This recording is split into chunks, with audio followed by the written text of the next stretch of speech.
A gente pode interpretar o que a gente está fazendo por um outro ponto de vista, que é o chamado método do ponto fixo. Até agora a gente tem tentado resolver equações que podem ser escritas na forma geral f de x igual a zero, e a gente está chamando isso de encontrar o zero da função, encontrar o ponto x estrela. Nosso objetivo é sempre encontrar um x estrela que torna isso aqui igual a zero. Então, se a gente tivesse, por exemplo, uma f de x que fosse x menos cosseno x, a gente encontrar o x estrela seria encontrar o ponto em que x estrela menos cosseno de x estrela essa diferença seria igual a zero. E a alternativa que a gente vai começar a ver agora, que é o método do ponto fixo, no fundo é o que o método de Newton faz. O método de Newton é um método da classe dos métodos de ponto fixo. E a gente vai pensar em reescrever essa nossa equação. Essa equação que seria x menos cosseno de x igual a zero, a gente pode escrever essa equação como sendo x igual a cosseno de x. Então, isolando o x para um lado e deixando o resto para o outro. É óbvio que o isolar aqui é um pouco entre aspas, porque a gente vai continuar dependendo de x do lado direito, mas é o que dá para fazer. A solução que a gente vai estar procurando agora é um ponto que a gente costuma chamar de x barra, é a mesma coisa que o x estrela, mas quando a gente fala de ponto fixo, em geral a gente fala de x barra. É a mesma ideia, o mesmo ponto, como a gente já vai ver graficamente, e o ponto em que x barra é igual ao cosseno de x barra, então isso aqui é a mesma coisa que x estrela é igual ao cosseno de x estrela, são só duas notações diferentes para a mesma coisa. Graficamente, o que a gente está fazendo? Se a gente fosse traçar nesse gráfico aqui, essa reta em preto é a reta é o eixo das abscissas, simplesmente. A curva em verde é a curva da f de x. Essa curva em vermelho é uma curva de uma φ de x. O que é essa φ de x? É o que a gente chama de função de iteração. É a gente isolar o nosso problema dessa forma x igual a φ de x. Então, no exemplo que a gente está falando dessa equação x menos cosseno de x, a φ nada mais seria do que o próprio cosseno. Voltando para a visão geral. Quando a gente escreve f de x igual a zero, a gente tem todo o problema de um lado só, todas as variáveis, todas as contas de um lado só, e a gente está procurando o zero dessa equação, dessa função. Quando a gente escreve o problema nessa forma x igual a φ de x, a gente está tentando encontrar o ponto em que essas duas funções são iguais. Graficamente é o ponto em que a φ de x, que está aqui em vermelho, se cruza com essa em azul, que é a reta y igual a x. Percebam que esse ponto aqui, a abscissa desse ponto em que essas duas funções se cruzam, se a gente pedir para o MATLAB qual é o valor dele, é na casa de 0.744, e óbvio que aqui, nesse momento, o y também é mais ou menos igual, porque a gente está em cima da reta y igual a x. Quando a gente desce aqui para essa outra curva, a gente teria o y aproximadamente de zero, mas é o ponto em que f de x é igual a zero, no entanto, é o mesmo x. A gente percebe que esse aqui embaixo seria o que a gente está chamando de x estrela, esse aqui em cima seria o que a gente está chamando de x barra, mas dá para ver que o valor é o mesmo. E qual é o algoritmo do método do ponto fixo? O algoritmo é bastante semelhante ao que a gente já fez, por exemplo, no método de Newton. A gente vai ter que partir de um chute inicial. Então, partir de x0 e definir um contador, k igual a zero. Eu vou fazer com recebe zero para ficar mais computacional. K recebe zero. A gente vai calcular novas iterações por meio dessa equação aqui. Percebam que quando a gente estiver exatamente no x barra é igual a φ de x barra. X barra é o ponto fixo porque essa função de iteração não vai levar a gente para um ponto diferente. Uma vez que a gente está no x barra, a gente não vai sair do lugar. Se a gente não estiver no x barra ainda, a gente vai fazer o nosso x evoluir de acordo com essa sequência. O próximo x, o x de k mais 1, é a φ calculada no x atual. Então, no exemplo prático, eu escolho um x0, calculo o cosseno desse número, isso vai ser o x1. Depois eu vou calcular o cosseno desse número, ou seja, o cosseno do cosseno de x0, isso vai ser o x2, aí eu vou calcular o cosseno do cosseno do cosseno, e assim por diante. Até quando? Até que a gente convirja. Então, se dois pontos ficaram próximos, xk mais 1 menos xk em módulo for menor do que uma tolerância a epsilon dada, a gente vai poder parar. E caso isso ainda não tenha acontecido, se eles ainda não estão próximos, a gente vai incrementar o nosso contador, vai passar para a próxima iteração e vai repetir o ponto 2 até que convirja. Nem sempre vai convergir, a gente já vai discutir um pouco de detalhes sobre isso.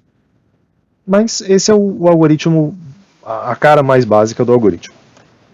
Eu tenho aqui uma implementação dele no Scilab, que eu vou postar nos comentários desse vídeo. Ele segue o mesmo esquema que a gente fez, por exemplo, para o método de Newton, de definir um erro na vertical e um erro na horizontal. São essas duas variáveis. E aqui eu tenho algumas condições de parada, além do que eu escrevi naquele algoritmo simplificado. Aqui eu tenho as condições de parada na direção x, na direção y, e eu tenho um contador máximo de iterações, porque esse método pode divergir, e se a gente não tiver isso, o algoritmo ficaria preso num loop infinito. O algoritmo em si é bastante simples, calcula um novo x, calcula o erro como sendo a diferença dos dois, o erro na direção y é simplesmente o valor da função naquele... Aqui está errado.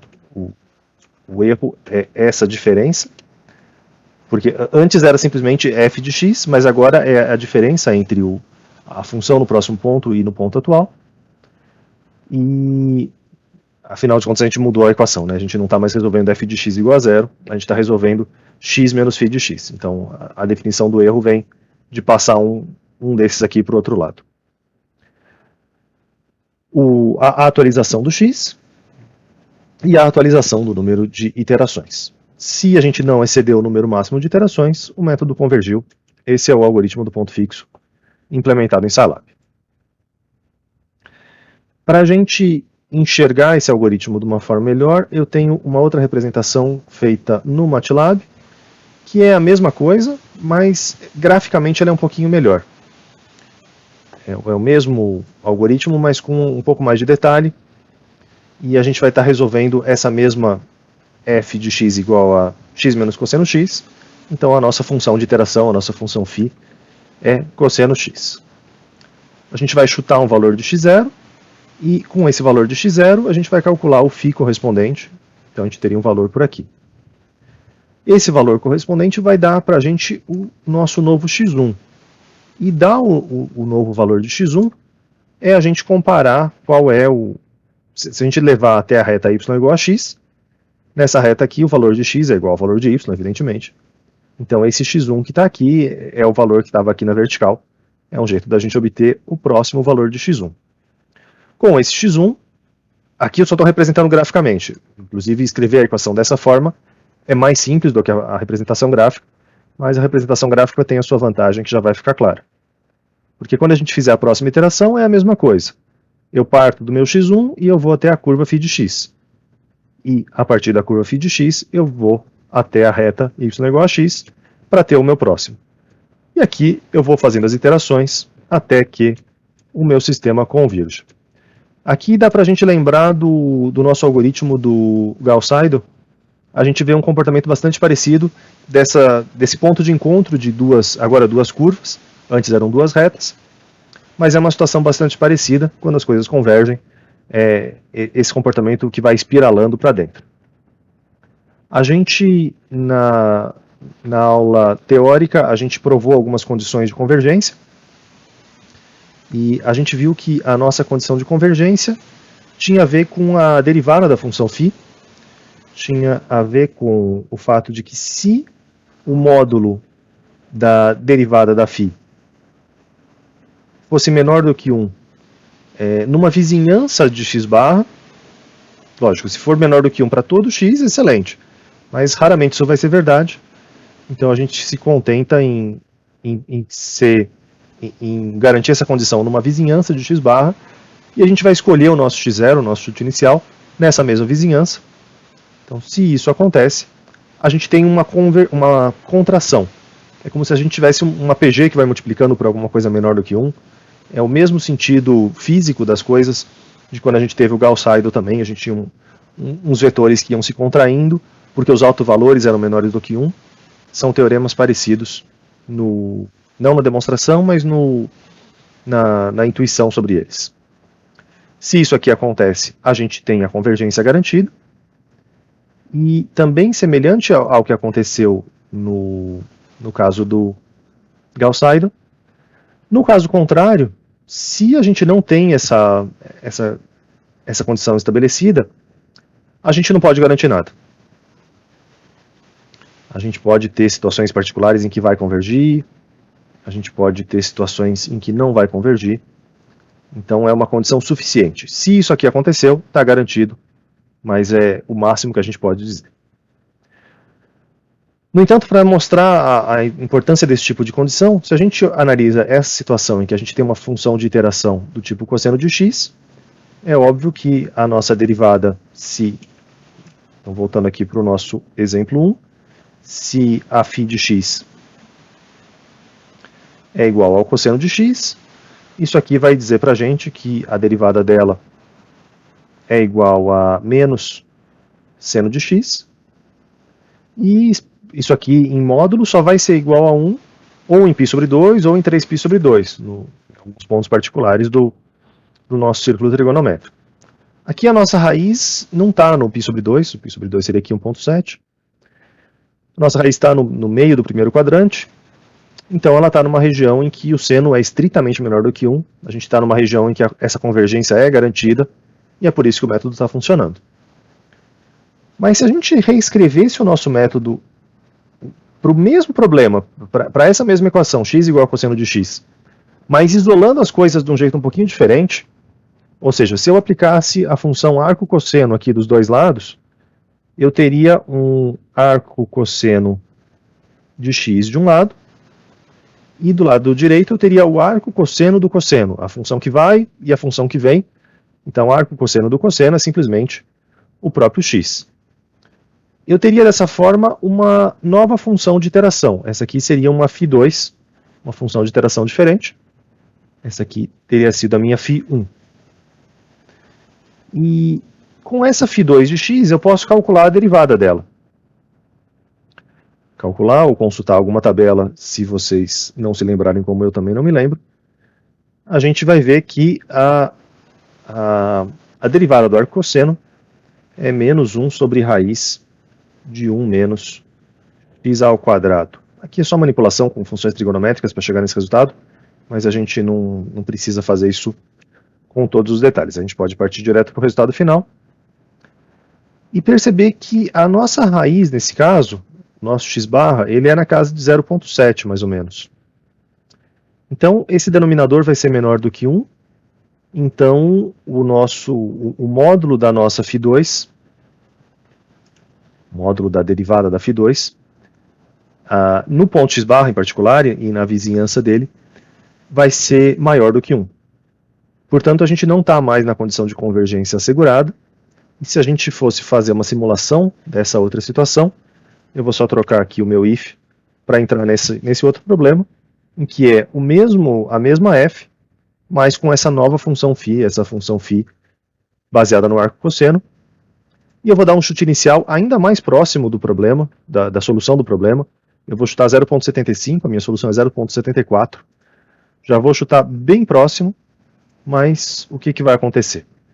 Aqui é a visão geral da situação, com a gente vendo o que seria o nosso x estrela e o que seria o x barra, né? A mesma solução do problema visto de duas formas, como dito antes. Mas se a gente fosse fazer realmente as iterações, eu estou começando em um x barra que está bastante próximo do ponto de encontro. Mas, à medida que eu for fazendo as iterações, ao invés delas irem espiralando para dentro, a gente está vendo aqui que elas estão indo para fora. A cada iteração a gente está ficando mais longe da nossa raiz, até que vai chegar um ponto em que a gente tem um valor que aqui está saindo da minha figura, sairia da minha figura, porque nem faz mais sentido, né? A gente procuraria o arco-cosseno de um número que é maior do que 1, e isso nem existe. Então meu método ia dar um erro nessa próxima iteração. Nem sempre vai dar um erro tão claro assim, às vezes ele só vai divergir, fazendo infinitas soluções, infinitas iterações, sem nunca chegar na solução. Em resumo, então, o método do ponto fixo é uma forma possível de resolver equações não lineares, como a gente estava trabalhando antes, e essa condição da derivada dele pode garantir a convergência. Agora a gente vai ter que ver, encaixar isso aqui com o método de Newton, já que o método de Newton é um caso particular do ponto fixo.